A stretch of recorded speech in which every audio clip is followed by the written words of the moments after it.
Hello friends, स्वागत है आप सभी का। तो आप यहाँ पे वीडियो देख सकते हैं, काफ़ी इंपॉर्टेंट है। So many of the important things were discussed with the DFS officials. So friends, ये बहुत ही पॉजिटिव अपडेट है। फाइनली यहाँ पे आप देख सकते हैं कि काफ़ी डेवलपमेंट्स हो रही हैं in relation to the honourable जितने भी हमारे केसेस हैं, चाहे वो honourable Supreme Court of India का केस हो, चाहे वो हॉनरेबल हाई कोर्ट हो। And after that many of the officials are even meeting the uh, DFS officials. So DFS officials को भी यहाँ पे मीटिंग हो रही है in relation to the pension updation, in relation to the जितने भी बैंक पेंशनर्स के मैटर्स हैं।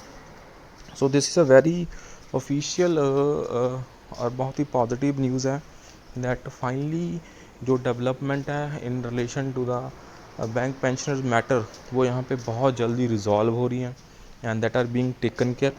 सो उसी के रिलेशन में एक और डेवलपमेंट हुई है, that is on 21 October 2024। So क्या है पूरा update, so we will start here. So dear colleagues, the message is being shared by Mr. R.K. Pathak ji. So first is, dear colleagues, today on 21st of October 2024, following issues of resignees were discussed with the DFS official and had very effective and fruitful discussions rahi, and the issues have been discussed for more than 75 minutes.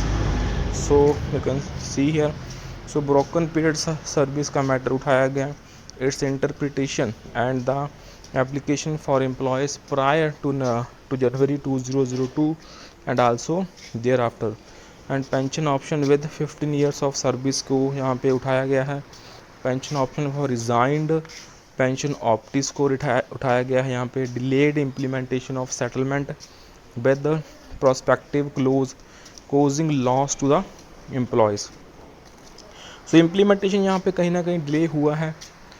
Second option, second pension option to those who were on roll on 27th of April 2010 and relieved before issuance of circular by the banks, उस चीज़ को यहाँ पे उठाया गया है।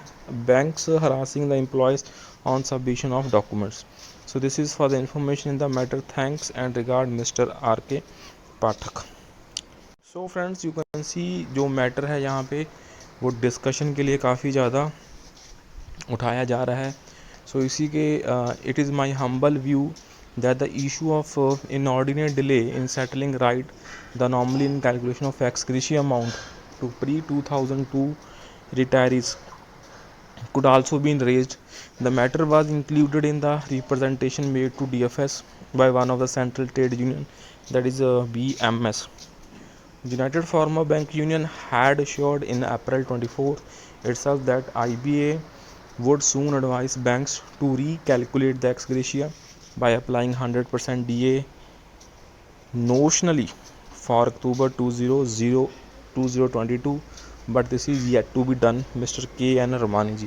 सो यहाँ पे ये एक्स ग्रेशिया की रीकैलकुलेशन का जो मैटर है, आपको पता होगा जो एक्स ग्रेशिया है उसमें क्लियरली मैंशनड करा गया था in the settlement that it will be reviewed annually as per the bank's profit and loss statement. तो यहाँ पे although this year banks have been in a very great profit, nearby 1.4 lakh crores, but still the ex gratia hasn't been reviewed.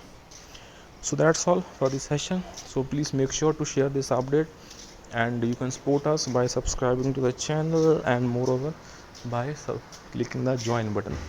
Thank you for being with us.